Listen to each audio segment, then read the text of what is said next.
चुप रहना यानी मौन रहना। जो लोग ज्यादा चुप रहते हैं वह लोग अपने भीतर के असीम शक्तियों को समझ पाते हैं। गौतम बुद्ध के अनुसार मौन की शक्ति इतनी ज्यादा है कि वह हमारे अंदर के सारे तनाव, सारी की सारी चिंता और भय को खत्म कर देता है और लोगों के बीच हमें एक होशियार और आकर्षित मनुष्य बना देता है। एक बार गौतम बुद्ध अपने आश्रम में अपने सभी शिष्यों को शिक्षा दे रहे थे कि दुनिया की सबसे तेज छुरी हमारी जबान है और दुनिया के सबसे खतरनाक हथियार हमारे शब्द है, जो बिना किसी का खून बहाए लोगों को अंदर ही अंदर मार सकते हैं। हमारे शब्द हमारी ताकत हो सकते हैं उसी के साथ, लेकिन यह हमारी सबसे बड़ी कमजोरी भी हो सकते हैं अगर हमें नहीं पता कि कब, कहां और क्या और कितना बोलना है। यदि हम सही समय पर सही इरादे के साथ सही शब्दों का प्रयोग करते हैं तो यह हमें एक सफल व्यक्ति बनाता है, लेकिन अगर हम सही समय पर सही इरादे से सही शब्दों का इस्तेमाल नहीं करते तो यह हमारे जीवन को नर्क से बदतर बना सकता है। तो दोस्तों, आज की स्टोरी के माध्यम से मैं आपको बताने वाला हूं कि चुप रहकर कैसे हम अपने जीवन को बदल सकते हैं। आपको चुप रहने की शक्ति का एहसास इस वीडियो में होने वाला है। वीडियो शुरू करने से पहले कमेंट बॉक्स में नमो बुद्धाय लिखकर वीडियो को लाइक जरूर करें। तो चलिए शुरू करते हैं। इस कहानी को जापान में एक बहुत ही प्रसिद्ध बौद्ध भिक्षु रहा करते थे। उनका नाम रिसाई था। रिसाई अकेले रहते थे। दुनिया के शोर शराबे से दूर जंगल में वो रहते थे और वह बड़े ही ध्यानी और प्रभु भक्त व्यक्ति थे, इसलिए वह पूरे जापान में बहुत अधिक प्रसिद्ध थे। एक दिन एक राजकुमार रिसाई के पास आया और बोला, हे प्रिय भिक्षु, मैं हमेशा थका हुआ, निराश और परेशान महसूस करता हूँ। मेरा मन बहुत अशांत रहता है। हालांकि मेरे पास सब कुछ है, दौलत, शोहरत, सुख सुविधाएं जो हर व्यक्ति चाहता है या पाने की इच्छा करता है, लेकिन फिर भी मेरे अंदर इतनी अशांति और चिंता क्यों है? रिसाई ने उसकी बात बहुत ही ध्यानपूर्वक सुनी और कुछ सोचने के बाद कहा, तुम इस प्रश्न का उत्तर जानते हो, बस तुमने कभी इस प्रश्न को हल करने की कोशिश नहीं की है। रिसाई ने आगे कहा, मैं एक रिसर्च करना चाहता हूं, क्या तुम मेरा साथ उसमें दोगे? इस रिसर्च के बाद तुम्हारे जीवन में किसी भी तरह की अशांति और चिंता नहीं रहेगी। ये बातें सुनकर राजकुमार बहुत हैरान था। उसने रिसाई से कहा, बताइए मुझे क्या करना होगा? अपने मन की शांति के लिए मैं कुछ भी करने को तैयार हूं। राजकुमार की इन्हीं बातों को सुनकर भिक्षु ने कहा, तो फिर आप अगले 15 दिन के लिए मेरे आश्रम में रहोगे और एक सामान्य व्यक्ति की तरह अपना जीवन व्यतीत करोगे और इन 15 दिनों में तुम अकेले और चुपचाप रहोगे, जितना हो सके कम बोलोगे। राजकुमार उस भिक्षु की बातें सुनकर सहमत हो गया। पहले दिन राजकुमार को लगा कि उसका मन सामान्य से अधिक अशांत और विचलित है। उसके मन में तरह तरह के विचार आ रहे हैं थे और वह आम लोगों की तरह जीवन जीने में असहज महसूस कर रहा है। उसे अंदर से बोलने की इच्छा हो रही थी, लेकिन वह चुपचाप रहा। उसके मुंह से एक भी शब्द नहीं निकला, बस वह चुपचाप बैठा रहता। लेकिन रात होते होते उसे अंदर ही अंदर शांति का अनुभव होने लगा। उसके लिए यह अनुभव अजीब था। वह खुद से पूछ रहा था कि वह अंदर ही अंदर इतना खुश क्यों है और उसकी आंतरिक बेचैनी और चिंता कम क्यों होने लगी है। अगले दिन राजकुमार अकेला चुपचाप बैठा रहा और वह प्रकृति को निहार रहा। वह पौधों को, फूलों को, आकाश में उड़ रहे पक्षियों को। वह अपने जीवन में पहली बार यह अद्भुत दृश्य महसूस कर रहा था कि उसके पास कितनी सुंदरता है। वह दिन भर प्रकृति की सुंदरता को निहारता रहता और उसकी ताजगी को महसूस करता रहता। इसी तरह से 10 दिन बीत गए और उसके मन की सारी बेचैनी, सारी हलचल, सारी उथल पुथल और सारा तनाव गायब हो गया। 11वें दिन की सुबह राजकुमार फिर से एकांत में बैठ गया और कुछ ही मिनटों में उसकी आंखें अपने आप बंद हो गईं और वह गहरे ध्यान में चला गया। वह पूरे दिन वहीं पर आंखें बंद करके बैठा रहा और गहरे ध्यान में डूबा रहा। ना कोई शब्द, ना कोई चिंता। राजकुमार भीतर से असीम शांति और आनंद से भर गया।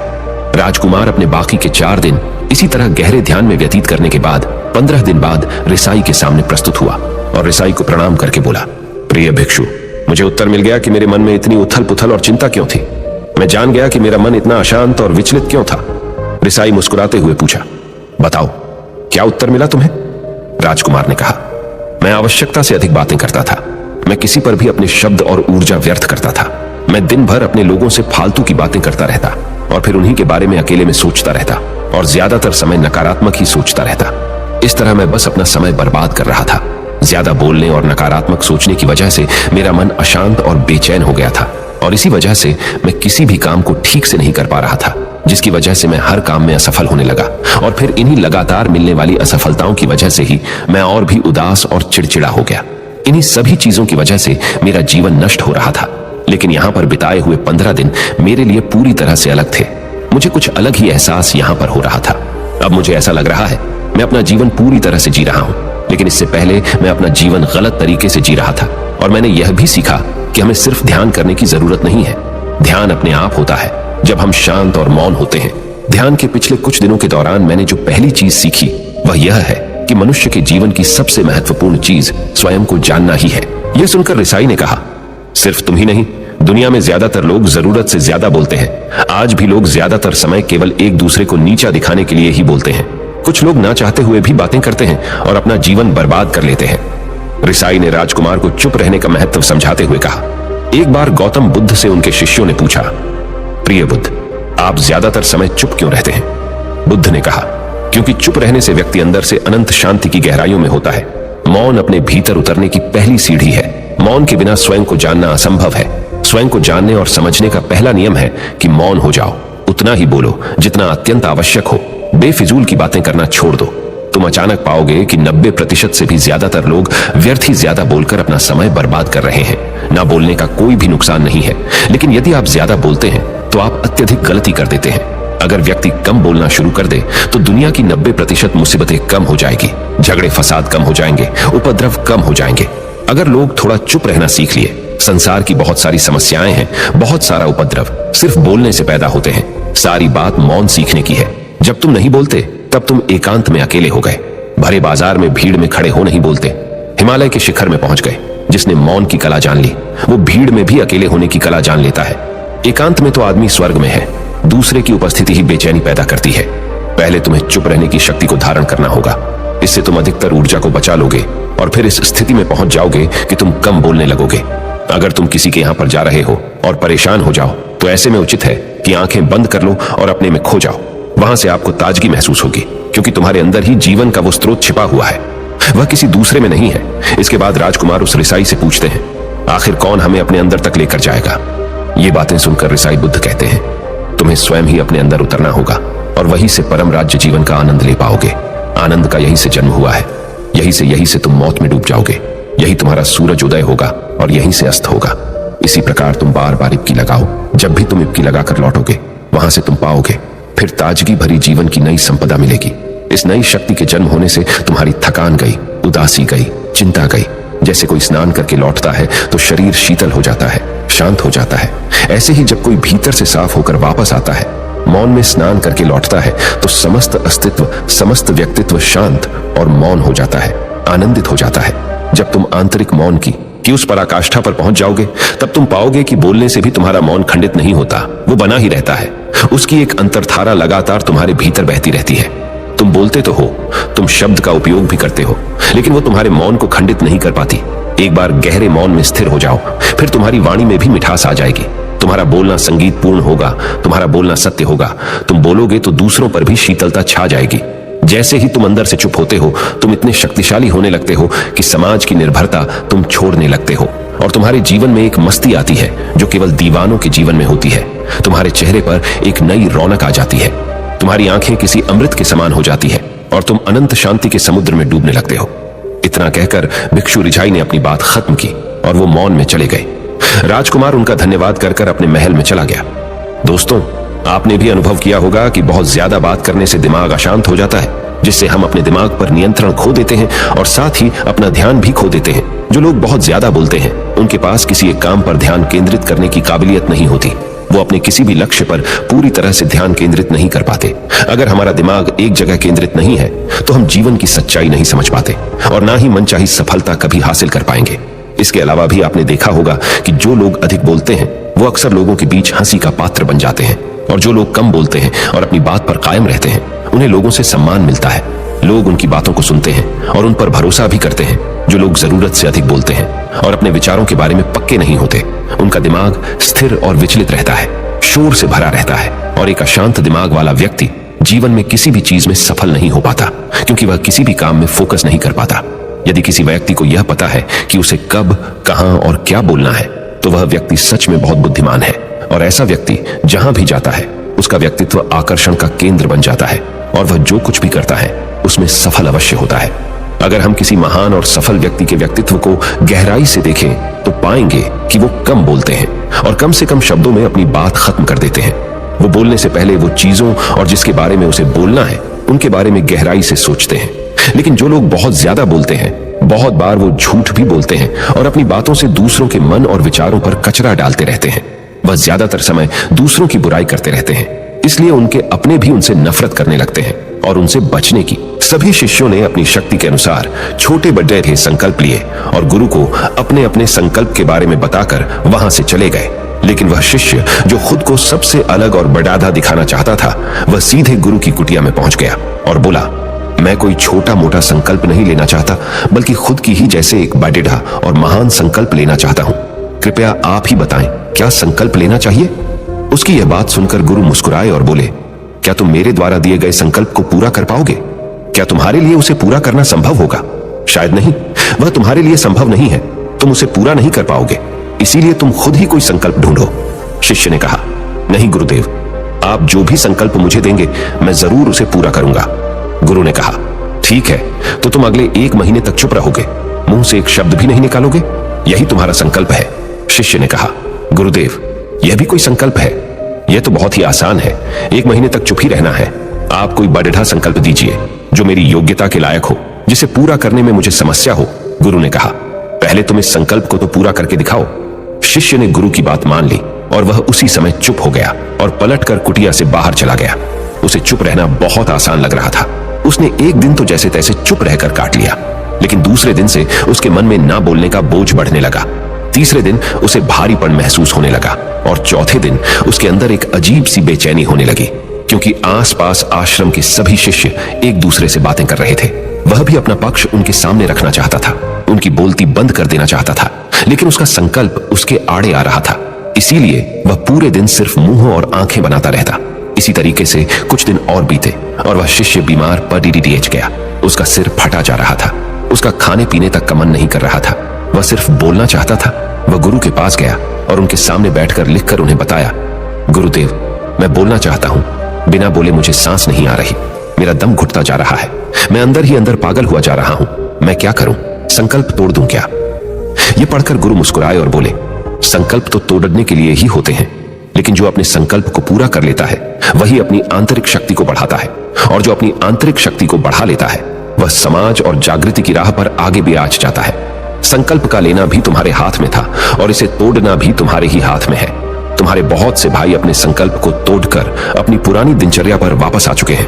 अगर तुमसे नहीं हो पा रहा तो तुम भी संकल्प तोड़कर अपनी पुरानी दिनचर्या पर वापस जा सकते हो। लेकिन याद रहे, अगर आज तुम इस छोटे से संकल्प को नहीं संभाल पा रहे तो तुम अपनी बाकी की पूरी जिंदगी को कैसे संभाल सकोगे? बाकी फैसला पूरी तरह से तुम्हारे हाथों में है। गुरु की यह बात उस शिष्य के दिल में चोट कर गई। वह बिना कुछ बोले वहां से वापस चला गया और खुद को अपनी कुटिया में बंद कर लिया। वह केवल अपने जरूरी कामों के लिए ही कुटिया से बाहर निकलता, बाकी सारे समय कुटिया के अंदर ही बैठा रहता। 15 दिन बीत चुके थे और आश्रम के लगभग सभी शिष्यों का संकल्प अब तक टूट चुका था, लेकिन उसका संकल्प अभी भी जारी था। संकल्प लेने के बाद से अब तक उसने एक शब्द भी नहीं बोला था। सारा आश्रम हैरान था कि इतना बोलने वाला इंसान चुप कैसे हो गया। 15 दिन बीतने के बाद वह दोबारा अपने गुरु के पास गया और लिखकर बताया है, गुरुदेव, मैं बाहर से तो चुप हूं, लेकिन मेरे भीतर बहुत सी आवाजें हैं, बहुत सी चीख पुकार और शिकायतें हैं। मैं अंदर ही अंदर बात करता रहता हूं। मेरा मन तरह तरह के प्रश्न पूछता रहता है। मैं बाहर से जितना मौन हूं, भीतर से उतने ही शोर शराबे से भरा हुआ हूं। क्या इस तरह से मेरा संकल्प अभी भी जारी है? गुरु ने कहा, हाँ, तुम्हारा संकल्प अभी भी जारी है, लेकिन जब तक लोगों की ये आवाजें तुम्हारे कानों में पीड़ी देती रहेंगी, तुम्हारा मन बोलता रहेगा, क्योंकि इसे तो आदत है बोलने की। तुम भले ही बाहर से चुप रहो, लेकिन तुम अंदर ही अंदर बोलते रहोगे। तुम्हें इन बातों से, इन आवाजों से दूर जाना पड़ ही रहेगा। शिष्य गुरु को प्रणाम कर वहां से चला जाता है और सुबह होते ही अपनी कुटिया छोड़कर जंगल की तरफ चला जाता है। कई दिन बीत जाते हैं, संकल्प का समय भी पूरा हो जाता है, लेकिन शिष्य लौटकर नहीं आया। आश्रम में सभी को डर था कि कहीं जंगली जानवर ने उसे खा ना लिया हो। इस बीच उसे ढूंढने की बहुत कोशिश की गई, लेकिन वह कहीं नहीं मिला। सभी गुरु भाइयों ने मान लिया था कि जंगली जानवरों ने उसे अपना शिकार बना लिया है, लेकिन गुरु को ऐसा नहीं लगता था। एक दिन आश्रम का एक अन्य शिष्य गुरु के पास आया और बोला, गुरुदेव, हमारे उस अधिक बोलने वाले भाई के साथ क्या हुआ होगा? क्या जानवर ने उसे मार दिया होगा? गुरु ने कहा, हो सकता है कि जानवरों ने उसे अपना शिकार बना लिया हो, लेकिन उसके न लौटने की एक दूसरी वजह भी हो सकती है। शायद उसे वह मिल गया है जिसके लिए वह गया था। फिर शिष्य ने पूछा, गुरुदेव, क्या ज्यादा बोलना इतना हानिकारक होता है? गुरु ने कहा, इंसान के जीवन के बहुत सारे दुखों में से एक दुख यह भी है कि वह कभी चुप नहीं रह सकता, हमेशा कुछ ना कुछ बोलता ही रहता है। सिर्फ हमारे बोलने के कारण हमारे आधे से ज्यादा दुख पैदा होते हैं। परिवार के अधिकतर झगड़ों की वजह हमारा बेमतलब बोलना ही होता है। हम में से कोई भी चुप नहीं रहना चाहता, हम बस सामने वाले को सुना देना चाहते हैं। जो भी हमारे मन में है सब निकालकर उसके मन में बैठा देना चाहते हैं, उसे समझा देना चाहते हैं कि देख तू गलत है और मैं सही। और इस तरीके से सब एक दूसरे की सडडही गली बातों को ग्रहण कर रहे हैं। इस तरीके से सुनने और सुनाने का यह काम जिंदगी भर चलता रहता है। लेकिन इस नासमझी में हम अपना समय, अपना जीवन, अपनी समझ और सबसे महत्वपूर्ण व कीमती पल जो जिए जा सकते हैं, जिनको अनुभव किया जा सकता है, जिनमें आनंद को प्राप्त किया जा सकता है, यह सब खो देते हैं। लेकिन इसके बदले हमें मिलता क्या है? कुछ नहीं, सब व्यर्थ और बर्बाद हो जाता है। इस पागलपन में हमने क्या खो दिया, इसका एहसास केवल कुछ ही लोगों को हो पाता है। बाकी लोग जैसे उन्हें अपने आने का पता नहीं, वैसे ही उन्हें अपने जाने का भी पता नहीं चल पाता। शिष्य ने कहा, तो फिर इसका समाधान क्या है? गुरु ने कहा, पूरी जागरूकता के साथ अपने विचारों को देखना यही एकमात्र तरीका है। सारी मानसिक समस्याओं का वर्तमान में रहकर चिंतन करना, पूरी जागरूकता के साथ अपना काम करना जिंदगी में चमत्कारिक बदलाव ला देता है। उसके बाद वह शिष्य गुरु से अपने प्रश्नों का उत्तर पाकर उनको प्रणाम करके वहां से चला गया। उस शिष्य को आश्रम छोड़ कर गए हुए 3 महीने का समय बीत चुका था, लेकिन उसकी कोई खबर न थी। अब तक तो सभी गुरु भाइयों ने भी उसके वापस लौटने की उम्मीद छोड़ दी थी। लेकिन एक दिन वह आश्रम लौट आता है। उसे देखकर सभी के आश्चर्य और खुशी का ठिकाना न रहा। लेकिन अब वह नहीं था जो यहां से गया था, वह कुछ और ही बनकर वापस आया था। उसके अंदर एक गजब का बदलाव महसूस किया जा सकता था। उसके चेहरे पर एक गजब का ठहराव और आंखों में बनी शांति थी। आश्रम में आते ही सभी गुरु भाइयों ने उसे चारों तरफ से घेर लिया और बातें करने लग गए।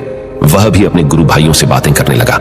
उससे बात करने वाले सभी ने यह अनुभव किया कि अब वह पहले जैसा उतावला और बातूनी नहीं रह गया था। उसके मुंह से एक एक शब्द बहुत ही सुलझे हुए और मधुरता के साथ निकल रहे थे। थोड़ी देर तक गुरु भाइयों से बात करने के बाद वह सीधा गुरु की तरफ चला गया। उसने गुरु के चरण छुए और कहा, गुरुदेव, क्या मैं अब भी मौन हूं? क्या अब भी मेरा संकल्प जारी है? गुरु ने कुछ देर तक शिष्य की आंखों में बड़े ध्यान से देखा और कहा, हाँ, तुम अब भी मौन हो।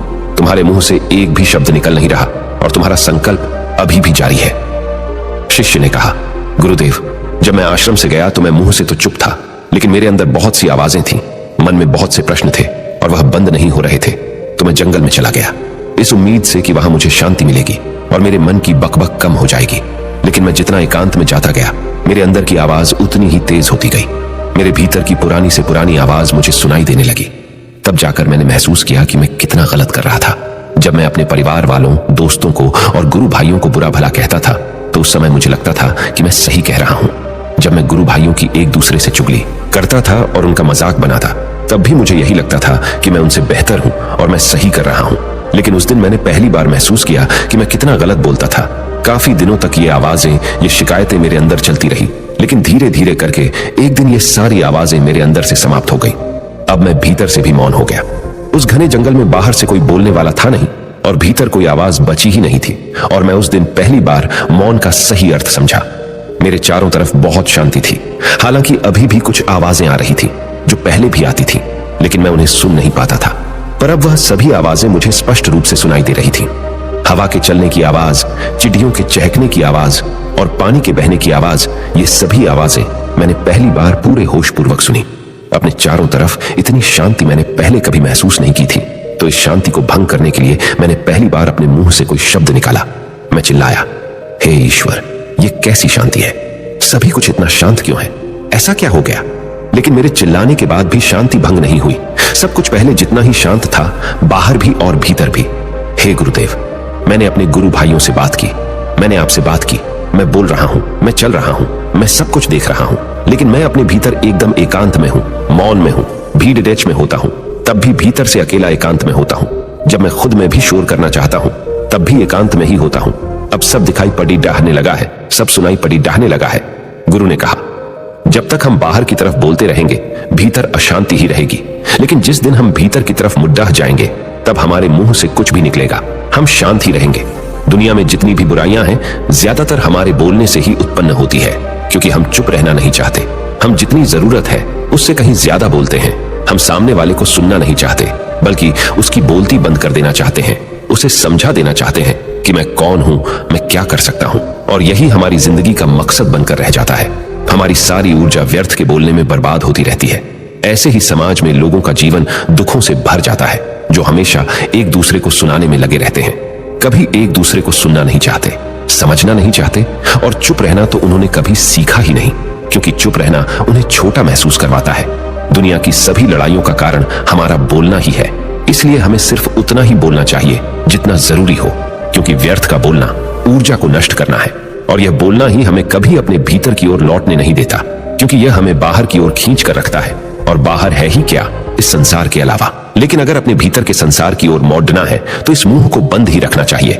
इसीलिए जितने भी बुद्ध हुए, आत्मज्ञानी हुए, वह सभी एकांत की ओर भागे ताकि उन्हें ज्यादा ना बोलना पड़ी डेहे, ज्यादा सुनना ना पड़ी डेहे, वह एकांत में रहे और शांत रहे, इसीलिए आसानी से भीतर की यात्रा कर पाए।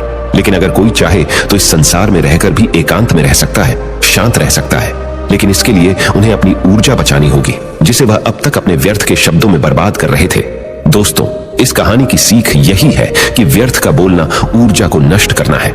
ज्यादा और व्यर्थ बोलना ही हमें अपने भीतर की ओर लौटने नहीं देता, क्योंकि यह हमें बाहर की ओर झुकाए रखता है। और जिन्हें भीतर की यात्रा करनी है उन्हें अपने मुंह को बंद ही रखना चाहिए। मुझे उम्मीद है कि आपको यह कहानी पसंद आई होगी और काफी कुछ सीखने को मिला होगा। कहानी के बारे में अपने विचार आप हमें नीचे कमेंट बॉक्स में कमेंट करके